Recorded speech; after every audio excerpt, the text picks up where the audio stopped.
Hey, welcome back to the channel. Thank you so much for checking out this video. Hope you're having a fantastic day. As always, shout out to the 19. So we got to do a follow-up on Brianna Turner, but this isn't about bashing her for her views, okay? We're going to take a little bit of a different take, but we've got some updates from last time that I want to set you up with, and then hopefully I'm going to give you a little different take on what I think the problem is and how to fix it. That so it's not about, politics or any of that. So be very clear. If she had opposite views but was the behavior was the same, I'd be saying the same thing. So let's dig in because we've got, we've got some new stuff for you here. Um, as you know, Brianna Turner just signed with the Fever. A couple of things happened. The Fever front office seemed to know maybe this is kind of a problem and we need to. It's not going to be all that popular, so they went on a propaganda binge with a whole bunch of tweets, including Amber Cox individually tweeting something out above and beyond the Indiana Fever uh, account. But you had we had a tweet some stuff for Natasha Howard and Dewana Bonner and so forth, but it wasn't like this in one day. In one day, we've got okay. There is a Brianna Turner one.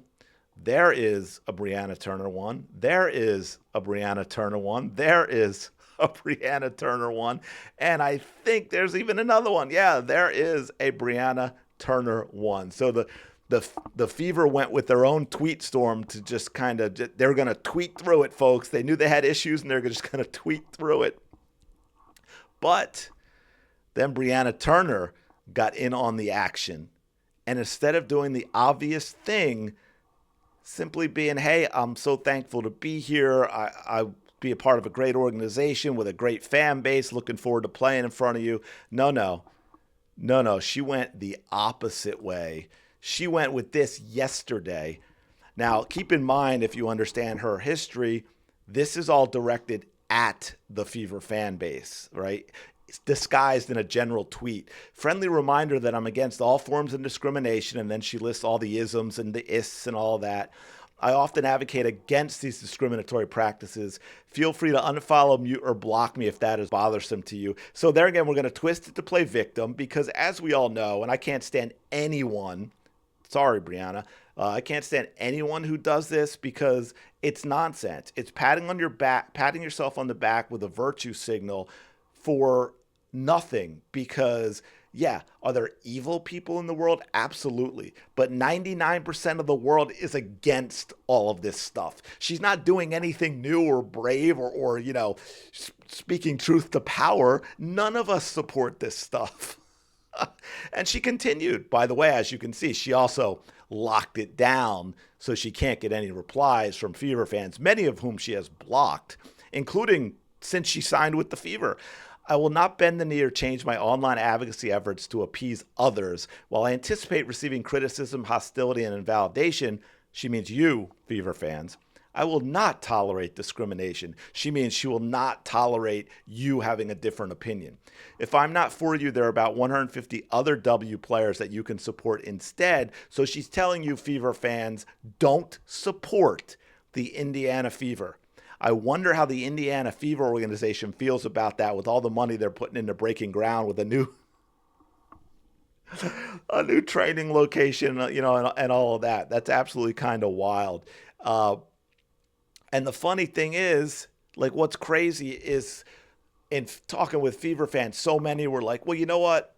Yeah, all that stuff was nasty. I don't like being called the R word and on it, but they're like, now she's on the Fever. We're going to start fresh now. As long as she doesn't continue with that, everything's going to be fine and we'll support her. And boom, it didn't last a day. She hadn't been signed with the Fever for a day.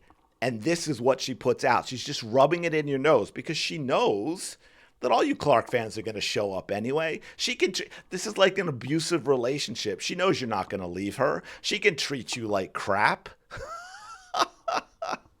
Look, we've seen new Fever players, Natasha Howard, Dewana Bonner, Jaylen Brown. First of all, we know they've all been embraced, right? Dewana Bonner, married to Alyssa Thomas, who called all Fever fans that stuff. But Fever fans embraced Dewana Bonner. Okay? So don't get into this skin color nonsense. They all put out positive messages. The Fever fan, Howard, Bonner, Brown, Fever fans have embraced all of them.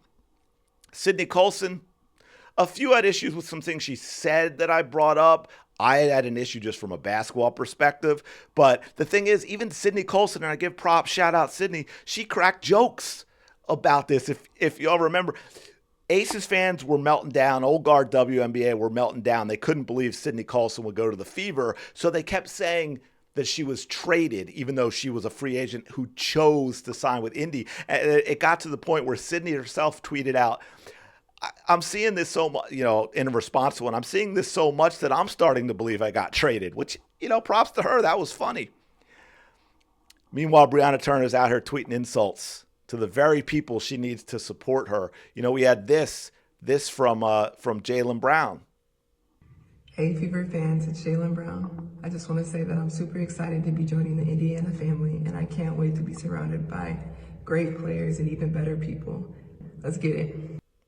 How difficult is that, right? How difficult is it for Brianna Turner to have done something like that instead? It's absolutely wild. Like, how are you going to show up to a party and you immediately insult the host, who, by the way, also happened to be your employer?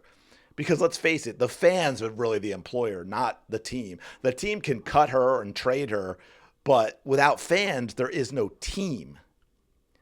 But instead, that is exactly what Turner did. So imagine you're a Fever fan, you're excited for your new roster, you're loving the way this offseason's going, and then one of your players is basically subtweeting about how much she doesn't like you and that you should go root for someone else if you're not going to fully embrace her. God forbid you have a different opinion than she does. You notice it only always works one way? It only works one way. It's not that she ever has to have an open mind and think that you might have a valid opinion. No, there's no room for that nonsense. But let's be real, Indiana Fever fans have been through a lot. They're not going to forget this.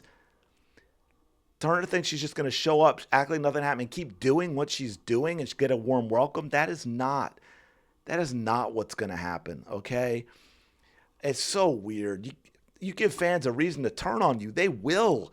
Fans are passionate. Fans are just as ready to boo as they are to cheer. I mean, she could get booed at her own home games, and it would be a self-inflicted wound. Now, I will say, lucky for her, I think too many of the Caitlin Clark fans are like Caitlin Clark, and they're nice. They're not actually going to boo anyone. They need to learn that about sports fandom. We got to get a little more booing. It's okay to boo every once in a while. But I won't go through a lot of these. I had some of these up, but just like real quick. Now, here's one, and this is why I think it's wild I bring this up. This is someone who was actually one of those Fever fans that started out right away. Hey, let's embrace her. Welcome her to the family. I know she said that stuff in the past, but let's start fresh slate. As long as we don't get that stuff going forward, everything's good. So this is a supporter of the signing, and boom, Logo got this within 24 hours. Oh, absolutely wild. So Brianna Turner is out here blocking Fever fans who supported her when she signed. And then just real quick, she insulted the Fever fan base. This is reaction to the newest stuff.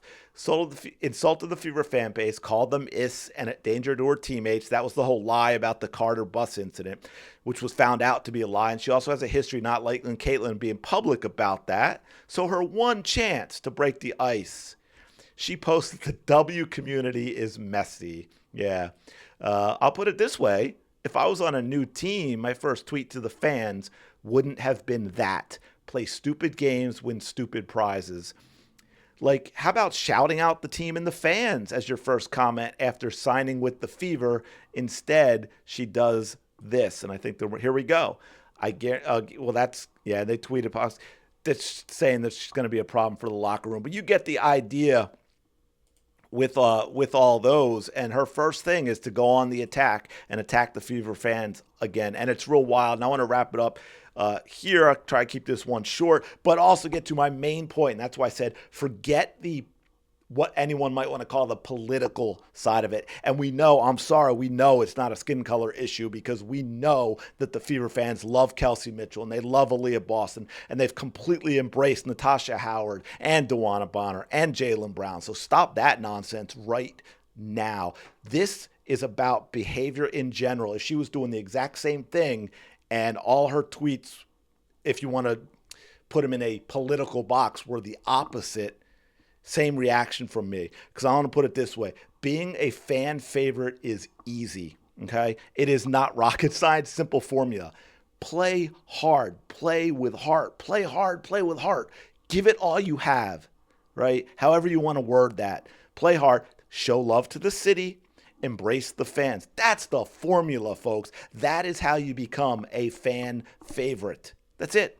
Look, in Philly, as you all know, where I'm from, we sometimes have a reputation for being tough. And it's not just the wild, insane stuff people want to make, but tough on our athletes. Philly fans are quick to boo, and they boo loud. That there is truth to that, not going to deny it. And the reason being is because they want players who reflect the city. They want players who are going to give effort and care. Some athletes, this is how soft we've gotten. Some athletes don't want to play in Philly because they might get booed by the fans, because the fans are too tough for them. But guess what? Again, that's the simple formula, even more so in Philly. Show the effort, give 100% when you're playing, and respect the fans, and those fans will have your back for life. That's why there are legends in the city like Allen Iverson and Bryce Harper. They are legends, and the fans will always embrace them because while playing, they gave 100%, and they understand fandom, and they appreciate the fans. They get it. Allen Iverson had off-court issues when he was playing, especially when he was younger. The fans never turned on him because Allen Iverson, man, he gave everything he had every second he played, and he loved the fans. And that's all it takes. That is all it takes. They get it. Meanwhile, Brianna Turner out here making it clear she doesn't even like the fans. She does not like you. You are not like her. Does that sound familiar? But all right, real quick. So what's the move? Here's my suggestion. Someone close to Brianna Turner, get her to sit down, whisper in her ear, tell her to fix this before it's too late, flip the switch, put something out that embraces the fans, that says, hey, you know what? Indiana is a class organization. The Fever are putting together a winner. They've got a front office that wants to win now. They've got fans that sell out and travel with the team. And I am so looking forward to playing in front of that support, something I haven't been able to do so far in my career. I think it's going to be awesome. Let's do that. Front office has got, hopefully they've got to be thinking about this too. They've got to make some changes. Otherwise, their idea of protect the locker room and culture is very different than what the fans is, because right now it feels like a step back to the fans. But again, to me, that's what I would do. But let me know what y'all think. And again, I'm setting aside the politics. I'm just talking about her behavior toward the fans and how we fix that and why it's a problem. That's the thing. It's really simple. Play hard, embrace the fans. That's how you become a fan favorite. And I'll tell you what, it's a lot more fun playing as a fan favorite than it is playing as a villain. Let me know your thoughts in the comments below. Thanks for checking out this video. Appreciate it. As always, I will talk to you later.